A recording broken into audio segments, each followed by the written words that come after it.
So I know I talked about gloves before, but these two gloves are what I use. I have these here.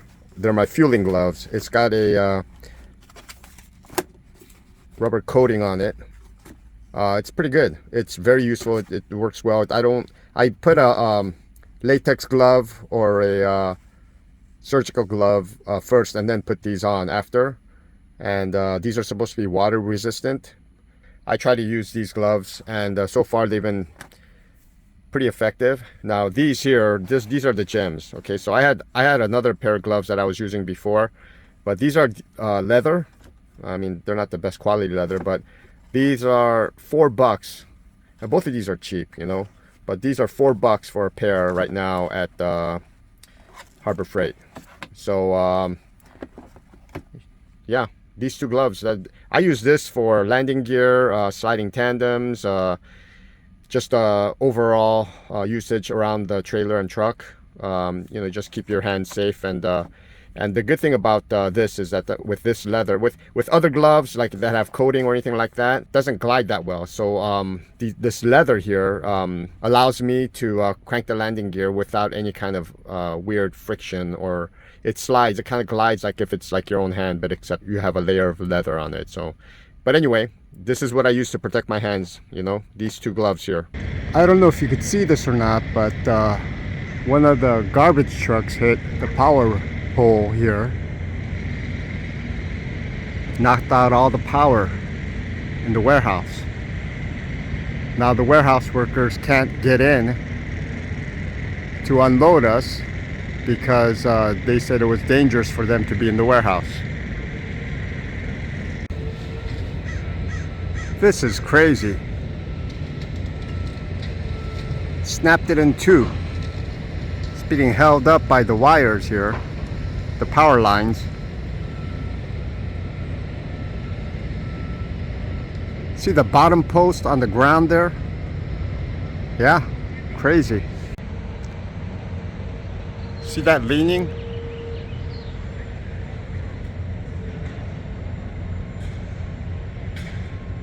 These posts are straight, then you get over here and that thing is jacked up. Hey guys, I am at a TA in Buttonwillow. It is almost sundown here, stopping for the night, and as you can see in the background, pretty cool scenery, right? And you got the freeway behind me here. I don't know if you can see it, but yeah, that's the highway behind me. My hat is.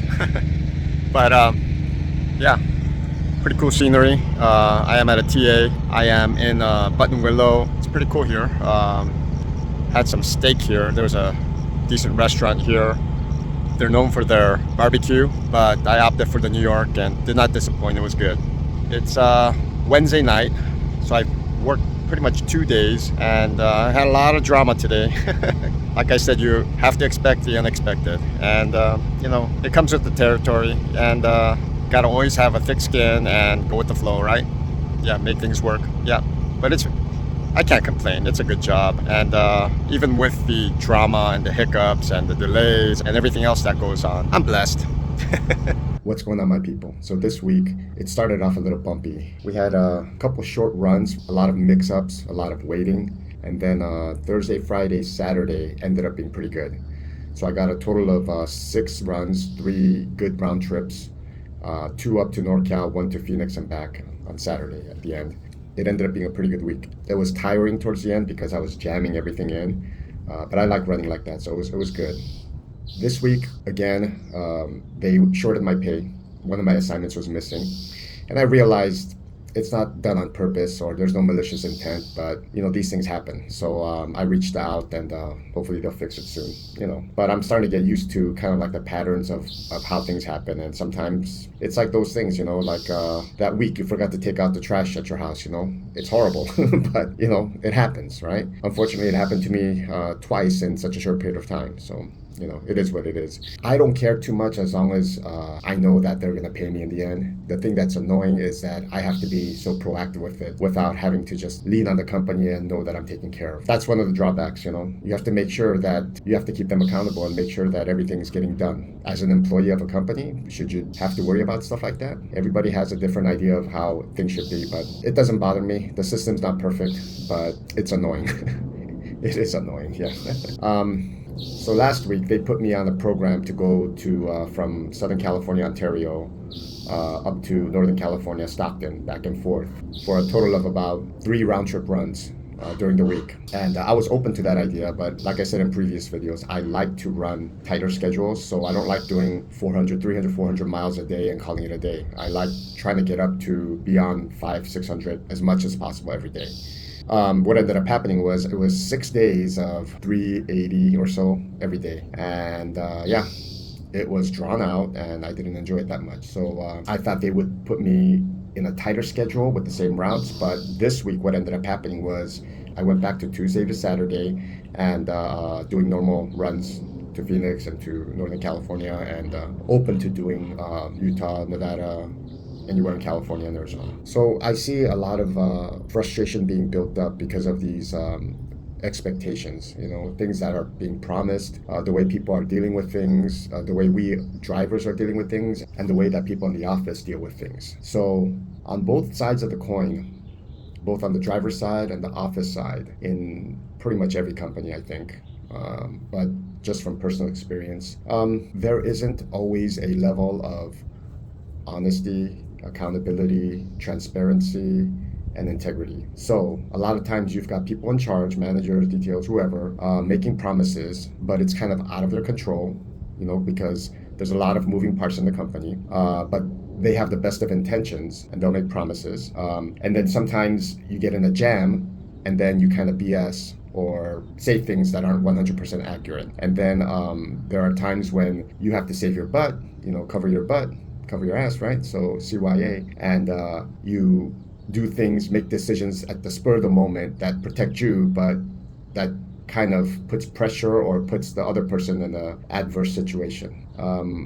And this isn't just from the office side or the backroom side or the manager side, it's also from the driver's side.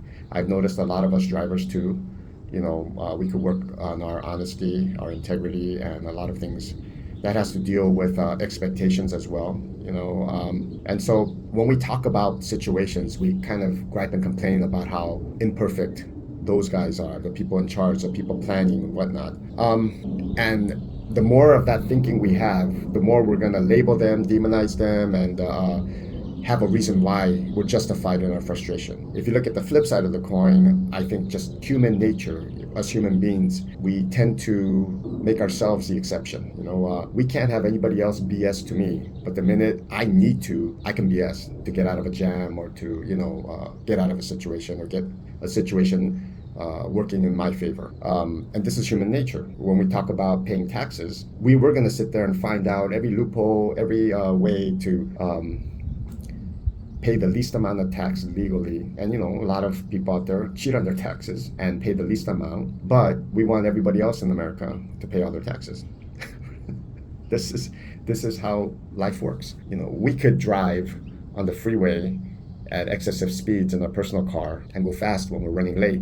But if we're trying to be safe on the road and we see somebody zipping through at 75, 80 miles per hour, 85 miles per hour, we have issues. We sit there automatically and we say, slow down. Like, what's that guy's problem? That guy's driving like a maniac. So what I'm talking about is we create these double standards in our life and we're not even aware we're doing it. We make ourselves the exception to the rule for everything, and everybody else have to be held to that standard. And the minute they don't, they're the jerks, they're the use whatever word you want to use there. And we label them as that person, the person that, compromised my situation or hurt me or, whatever. Now, why am I saying all of this? It's because if you're going to survive in trucking, and especially if you're going to survive in pretty much any job or relationship or group or society or whatever, I think when it comes to especially social circles and friends and whatnot, we're better at doing this. We kind of go with the flow. We have a lot more room for mistakes from them coming our way, and we at the same time make mistakes, and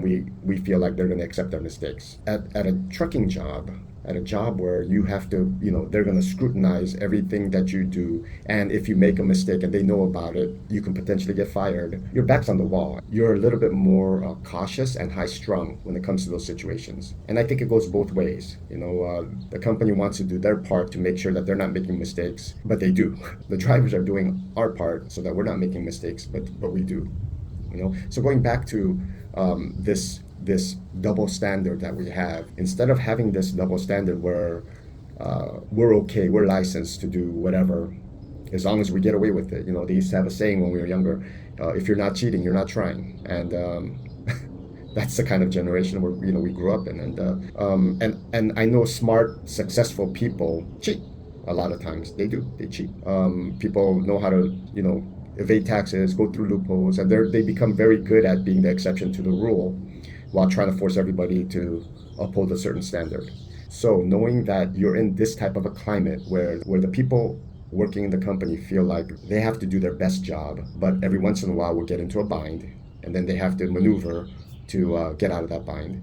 The drivers are in the same situation. They're doing their best job, but then they have to maneuver. And so we have what we call standards of how things should be. And then we have reality. That's how it is, right? You get the mileage posted on the freeway, 65 in California, 65, and then you got 55 for trucks. That's the standard. And then you have reality. Everybody's driving, the trucks are driving 60, 65, and sometimes even faster. And the cars are driving 75, 80 all day long. If we had a computer in our car regulating our speed, and every time we go a mile over the speed limit, we get a ticket. You know how many tickets would be issued on a daily basis? Every single car on the freeway would probably have a ticket. So what am I saying? I'm saying that there needs to be a level of understanding here, because if we go the simple-minded route, yeah, we're gonna have certain expectations. We're gonna get frustrated. And I'm not saying you don't call people out when they're not doing what they're supposed to be doing. Yeah, but there needs to be a level of understanding where you already know there's some fudge factor going on. This is life. This is life in your relationship. This is life with, it's like let's say you get married and then you never ever stare at a attractive woman or man ever again after you got married, right? That doesn't happen. It's just there's room for understanding. The room for understanding needs to be there. Now in trucking and with the company, you need to have this room for understanding. They screwed up on my pay this week again, but it's okay. I'm gonna get paid because I got paid before. I have all the assignment numbers, and we track it down, and we go again, right? Just as you allow this room for understanding and grace towards the company, we're hoping that they do the same for us at times, and which they do, because they're not gonna want to kick out drivers the first minute you take the wrong step. But because of things like insurance or their commitment or how they're scrutinized, if they find out XYZ about you, or if you did XYZ, or if you crossed the line in certain areas, they do have to terminate you. And I'm sure it would be the same if we looked at it the other way. If they fudge you on if they screw up on an assignment and you don't get a certain assignment, or they withdraw a certain assignment, that's not a reason for you to say, you know what, I'm done with this, I'm going to leave, right? But let's say they don't pay you for 3 months. Yeah, you're probably going to say, no, I'm suing you and I'm leaving the company, right? Yeah.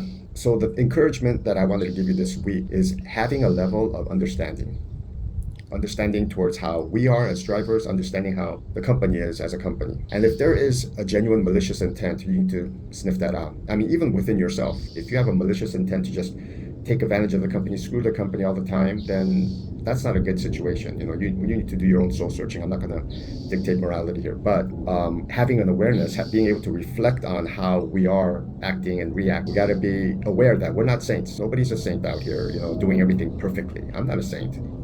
I screw up from time to time, right? But being aware that, hey, I need to improve on that. I need to get a little bit better, or this is something that I'm okay with. Those are decisions you're going to make. And from the company side, the managers there, the details there, they're going to be doing the same thing. But that communication is important, where you say, if you need stuff, let them know. And it doesn't matter if oh yeah, last time I asked about my pay and I was actually the one that made a mistake. So next time around, if the pay looks off, I'm not going to ask. No, ask again, ask again. It's all right. Do what you need to do. Have some room for understanding so that you can do expectation management. People will make mistakes. People will not pull through on their promises. People will BS. And then vice versa, we may do the same from time to time. Now, do we just accept that as a status quo? Yes and no. You just accept that because that's how life is. But we should strive for better. We should strive to be more honest. We should strive to be more accountable. We should strive to keep our promises.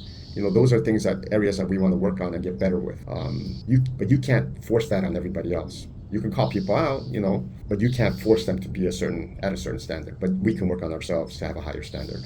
So I want to encourage you guys to have the higher standard and have that room for understanding and do our best. I mean, I'm tired this weekend because towards the end I was cranking it, and then I had one problem here pop up, another problem here pop up, and in trucking it's gonna happen. It just will. But you make the best of it, and you keep the right attitude, and you keep plugging away. So I hope that encouragement helps you out this week. Stay positive, peace. God bless you guys, and have a great week. Cheers.